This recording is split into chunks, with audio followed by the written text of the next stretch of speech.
Saya adalah terwujudnya pemerintah yang bersih dan transparan guna terwujudnya masyarakat yang makmur dan sejahtera. Menciptakan pemerintah yang baik dan bersih guna mewujudkan transparan, adil, makmur, dan sejahtera. Janji tinggal janji. Seringkali ketika para politisi ini sudah terpilih menjadi pejabat pemerintah atau wakil rakyat, lupa dengan janji-janjinya. Sayangnya masyarakat pun seolah-olah tak peduli dengan kewajiban yang mesti dilakukan oleh orang-orang yang telah dipilihnya. Hanya sedikit kalangan yang mengingatkan dan mengkritisi kinerja orang-orang yang telah diberi amanah itu.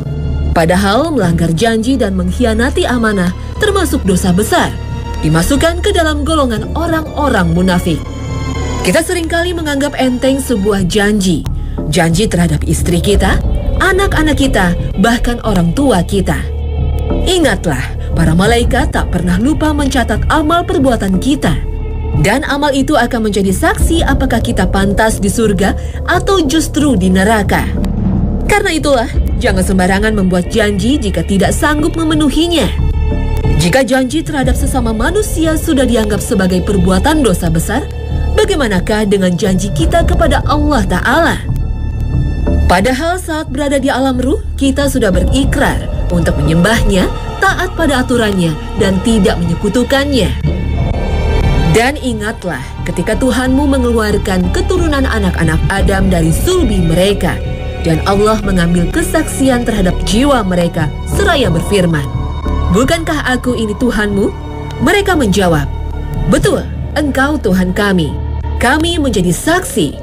Kami lakukan yang demikian itu agar pada hari kiamat kamu tidak mengatakan, sesungguhnya kami Bani Adam adalah orang-orang yang lengah terhadap ini, keesaan Tuhan." Al-Quran Surah Al-A'raf ayat 172.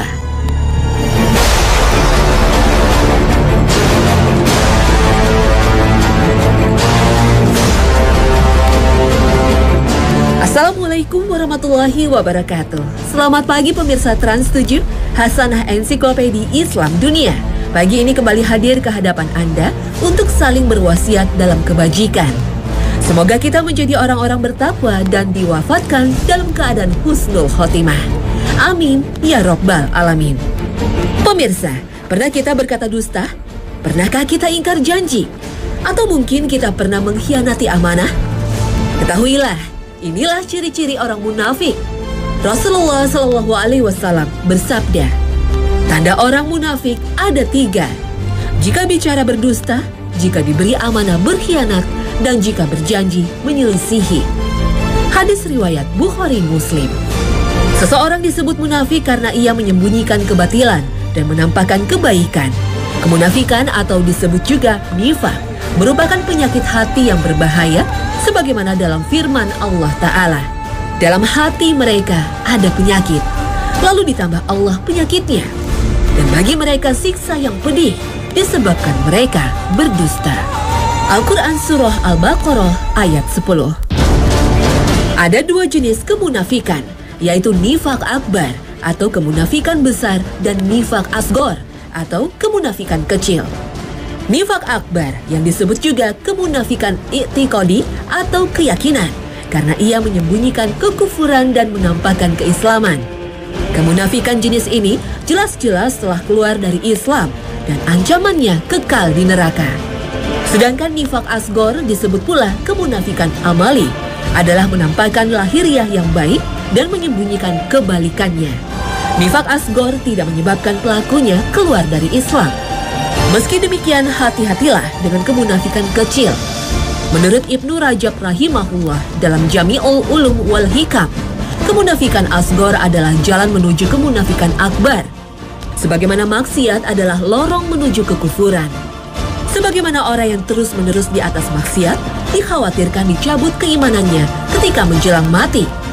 Demikian juga orang yang terus-menerus di atas kemunafikan asgor, dikhawatirkan dicabut darinya keimanan dan menjadi munafik akbar.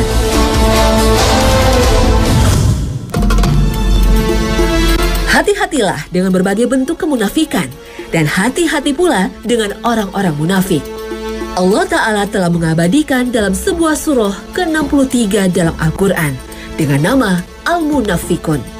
إذا جاءك المنافقون قالوا نشهد إنك لرسول الله والله يعلم إنك لرسوله والله يشهد إن المنافقين لكاذبون. Dalam kitab Lubabul Nuqul fi Asbabin Nuzul karya Jalaluddin As-Suyuti dijelaskan bahwa asbabul nuzul ayat ini bersumber dari Zaid bin Arqam seperti diriwayatkan Al-Bukhari. Zaid bin Arqam mendengar Abdullah bin Ubay bin Salul berkata kepada teman-temannya, "Kalian jangan memberi nafkah kepada orang-orang yang dekat dengan Rasulullah SAW sebelum mereka meninggalkan agamanya.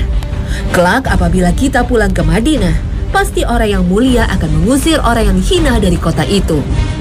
Kejadian ini diterangkan oleh Zaid kepada pamannya, kemudian oleh sang paman disampaikan kepada Rasulullah. Setelah itu Rasulullah memanggil Abdullah bin Ubay bin Salul dan kawan-kawannya. Tetapi mereka bersumpah di hadapan Rasulullah SAW bahwa mereka tidak pernah berkata demikian. Rasulullah rupanya lebih mempercayai Abdullah bin Ubay hingga Zaid bin Arqam merasa sedih. Maka Allah menurunkan ayat pertama dalam Al-Munafikun yang menegaskan bahwa kaum munafikun selalu berdusta. Ayat ini sekaligus membenarkan ucapan Zaid bin Arqam. Riwayat tentang Zaid bin Arqam ini mempunyai beberapa sumber. Di antaranya ada yang menerangkan bahwa peristiwa tersebut terjadi pada waktu Perang Tabuk dan turunnya surat ini terjadi pada malam hari. Menurut riwayat Ibnu Jarir dari Qatadah, diriwayatkan pula oleh Ibnu Muzir yang bersumber dari Ikrimah. Saat itu ada orang yang mengusulkan kepada Abdullah bin Ubay supaya datang kepada Rasulullah SAW agar beliau memintakan ampunan Allah Subhanahu wa Ta'ala untuknya. Tetapi ia menolaknya bahkan berpaling. Maka turunlah ayat kelima dalam surat Al-Munafikun. Dan apabila dikatakan kepada mereka, "Marilah beriman," agar Rasulullah memintakan ampunan bagimu, mereka membuang muka mereka dan kamu lihat mereka berpaling sedang mereka menyombongkan diri. Al-Quran Surah Al-Munafikun ayat 5. Pada ayat selanjutnya Allah menegaskan, sama saja bagi mereka, kamu mintakan ampunan atau tidak kamu mintakan ampunan bagi mereka. Sesungguhnya Allah tidak memberi petunjuk kepada orang-orang yang fasik. Al-Quran Surah Al-Munafikun ayat 6. Selain suka berbohong, orang-orang munafik suka membatalkan perjanjian secara sepihak, serta tidak menepati perjanjian. Allah Subhanahu wa Ta'ala berfirman, yaitu orang-orang yang melanggar perjanjian Allah sesudah perjanjian itu teguh dan memutuskan apa yang diperintahkan Allah kepada mereka untuk menghubungkannya serta membuat kerusakan di muka bumi. Mereka itulah orang-orang yang rugi. Al-Quran Surah Al-Baqarah ayat 27.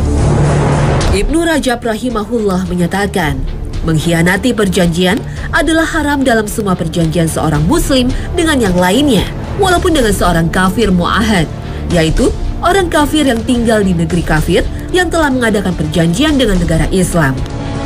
Rasulullah bersabda, barang siapa membunuh kafir mu'ahad tidak akan mencium bau surga, padahal wanginya surga tercium dari jarak 40 tahun perjalanan. Hadis riwayat Al-Bukhari. Menurut Ibnu Rajab, membatalkan perjanjian dengan seorang muslim besar dosanya. Apalagi membatalkan perjanjian untuk taat kepada pemimpin muslimin yang kita telah berbaiat kepadanya. Sebagaimana diingatkan dalam sabda Nabi, 3 golongan yang tidak akan diajak bicara oleh Allah Subhanahu wa Ta'ala di hari kiamat nanti tidak akan disucikan dan mereka akan mendapatkan azab yang pedih.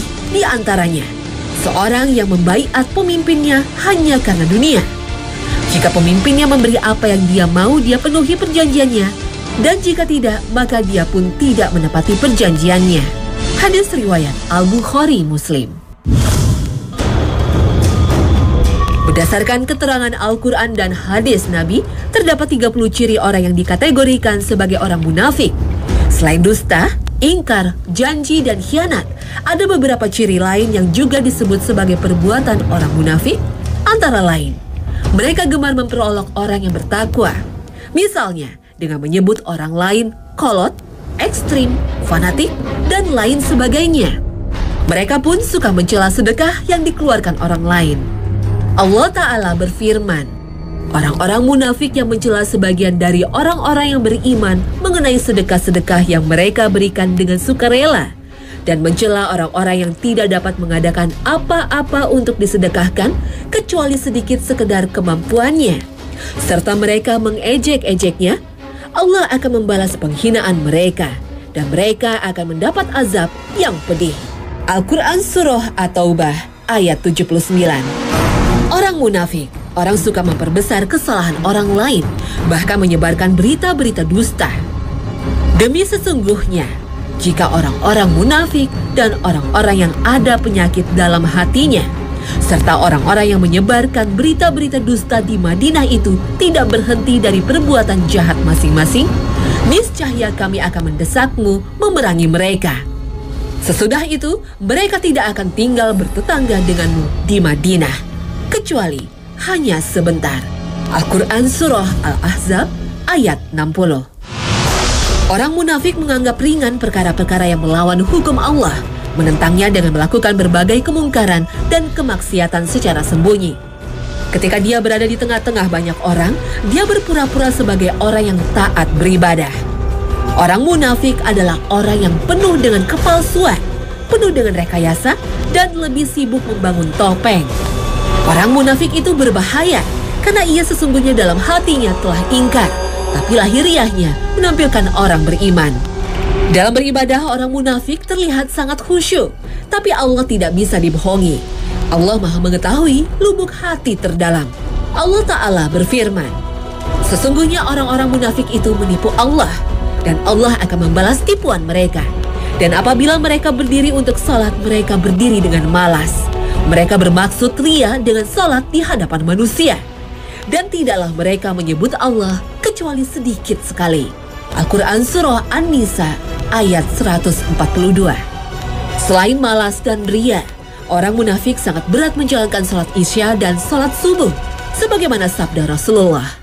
Sesungguhnya salat yang paling berat bagi orang munafik adalah salat Isya dan salat subuh. Sekiranya mereka mengetahui apa yang terkandung di dalamnya, niscaya mereka akan mendatangi keduanya sekalipun dengan merangkak. Hadis riwayat Bukhari, Muslim.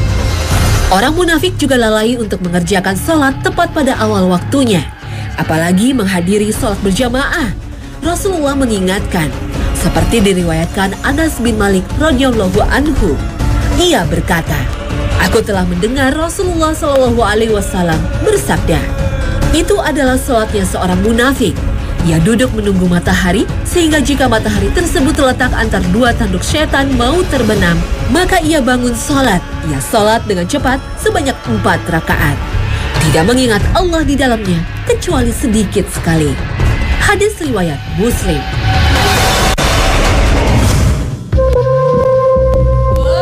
Sejarah umat Islam tidak terlepas dari peran kaum munafik yang berusaha meruntuhkan kekuatan dan persatuan umat Islam. Munculnya kelompok munafik pada masa Rasulullah dimulai sejak kaum muhajirin hijrah ke Madinah. Di Madinah ada seorang tokoh munafik yang bernama Abdullah bin Ubay bin Salul dari suku Khazraj, yang awalnya akan diangkat sebagai raja oleh kabilah-kabilah Arab di Madinah. Setelah Rasulullah memenangkan perang Badar, banyak warga Madinah akhirnya memeluk Islam, termasuk Abdullah bin Ubay bersama keluarganya. Namun orang-orang munafik bagai duri dalam daging. Mereka berusaha merongrong persatuan umat dengan menebar berbagai fitnah. Kelompok munafik yang awalnya beragama Yahudi dan Nasrani hanya bertujuan untuk menanamkan keraguan kepada umat terhadap kebenaran Islam.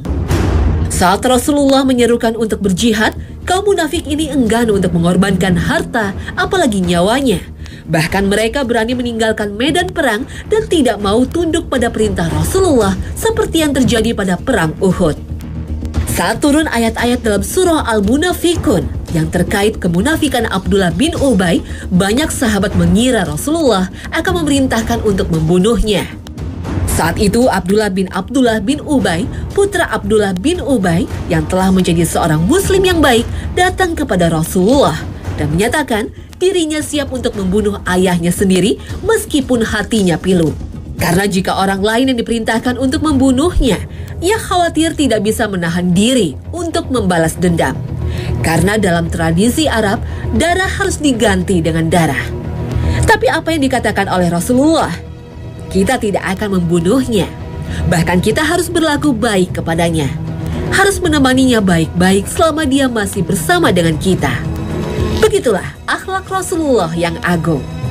Namun tipu daya dan kelicikan orang-orang munafik sangat membahayakan.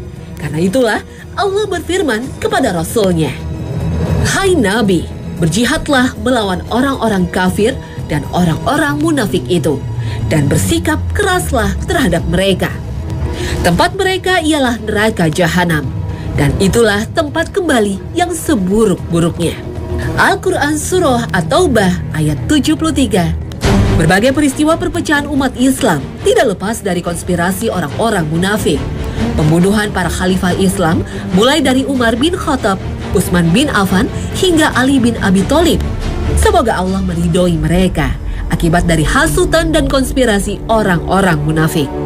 Tokoh munafik yang berhasil mengadu domba para sahabat Nabi adalah Abdullah bin Sabah, seorang Yahudi berasal dari Syan'ah, Yaman, yang dikenal juga dengan nama Ibnu Sabah.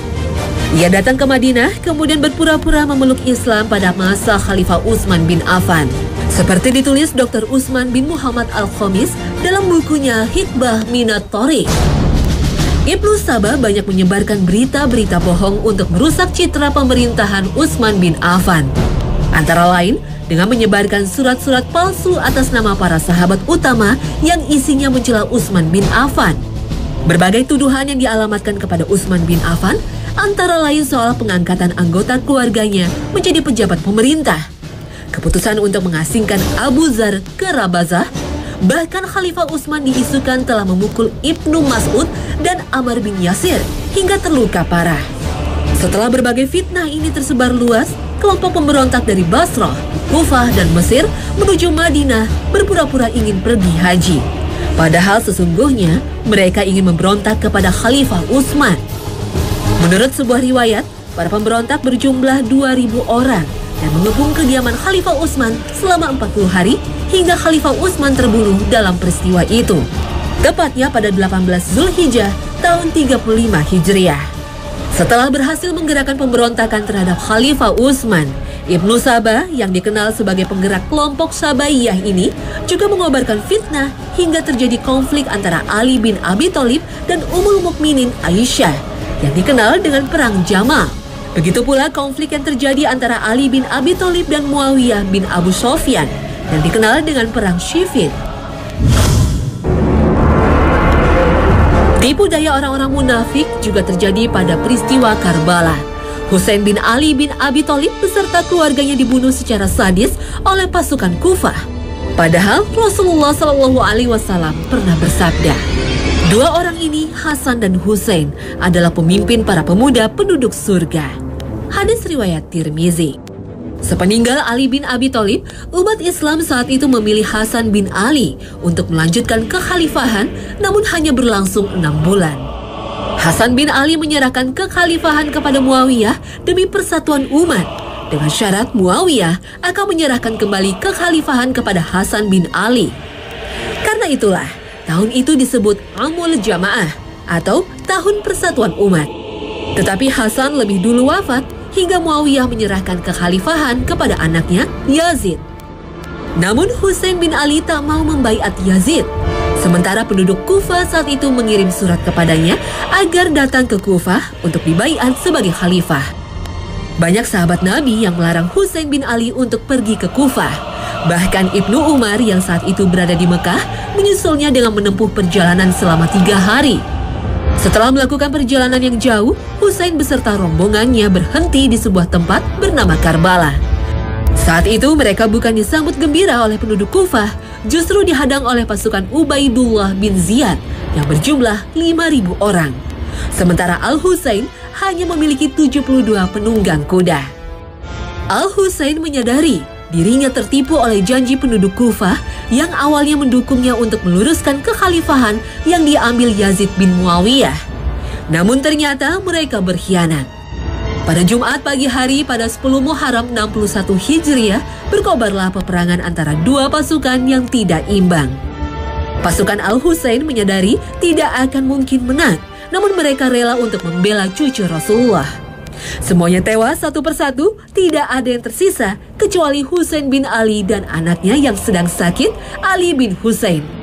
Namun tak ada satupun pasukan Ubaidullah yang berani mendekat dan membunuhnya, hingga Syamr berseru, "Celakalah kalian, apa yang kalian tunggu? Ayo maju." Mereka pun maju hingga Al-Husain terbunuh. Orang yang membunuh dan memenggal kepala cucu Rasulullah ini adalah Sinan bin Anas An-Nakhai. Al-Husain beserta keluarganya yang mulia dibantai secara sadis. Menurut Tariq Khalifah bin Khayyat, anak-anak Ali bin Abi Thalib yang ikut terbunuh dalam tragedi itu adalah Ja'far, Al-Abbas, Abu Bakar, Muhammad, dan Utsman. Sedangkan anak-anak Al-Husain yang ikut terbunuh adalah Abdullah dan Ali Al-Akbar. Sementara anak-anak Al-Hasan yang terbunuh adalah Abdullah, Al-Qasim, dan Abu Bakar. Dari anak-anak Muslim bin Aqil adalah Aun dan Muhammad. Semuanya berjumlah 18 orang. Semuanya keluarga Rasulullah. Orang yang memerintahkan untuk membantai Al-Husain beserta keluarganya adalah Ubaidullah bin Ziyad, gubernur Kufah. Tak lama setelah itu, Ubaidullah pun dibunuh oleh Al-Mukhtar bin Abu Ubaid yang menuntut balas atas terbunuhnya Al-Husain. Inilah tragedi yang memilukan dalam sejarah Islam. Namun bagi Husain, inilah jalan syahid yang Allah angkat derajat dan kemuliaannya. Pengkhianatan penduduk Kufah ini tercatat dalam sebuah doa Al-Husain sebelum wafat. Ya Allah, apabila Engkau memberi mereka kenikmatan, maka cerai-beraikanlah mereka. Jadikanlah mereka menempuh jalan yang berbeda-beda. Dan janganlah restui para pemimpin mereka selamanya. Karena mereka telah mengundang kami untuk menolong kami. Namun ternyata malah memusuhi kami dan membunuh kami. Inilah tragedi sejarah Islam yang kelam. Tragedi yang telah menebar berbagai fitnah, bahkan merenggut cucu kesayangan Rasulullah SAW beserta keluarganya. Kisah ini pun menyadarkan kita bahwa ancaman dan bahaya orang-orang munafik, sekecil dan sehalus apapun, mempunyai potensi besar untuk merusak keutuhan dan persatuan umat. Dan bisa jadi negara kesatuan Republik Indonesia ini. Nauzubillah.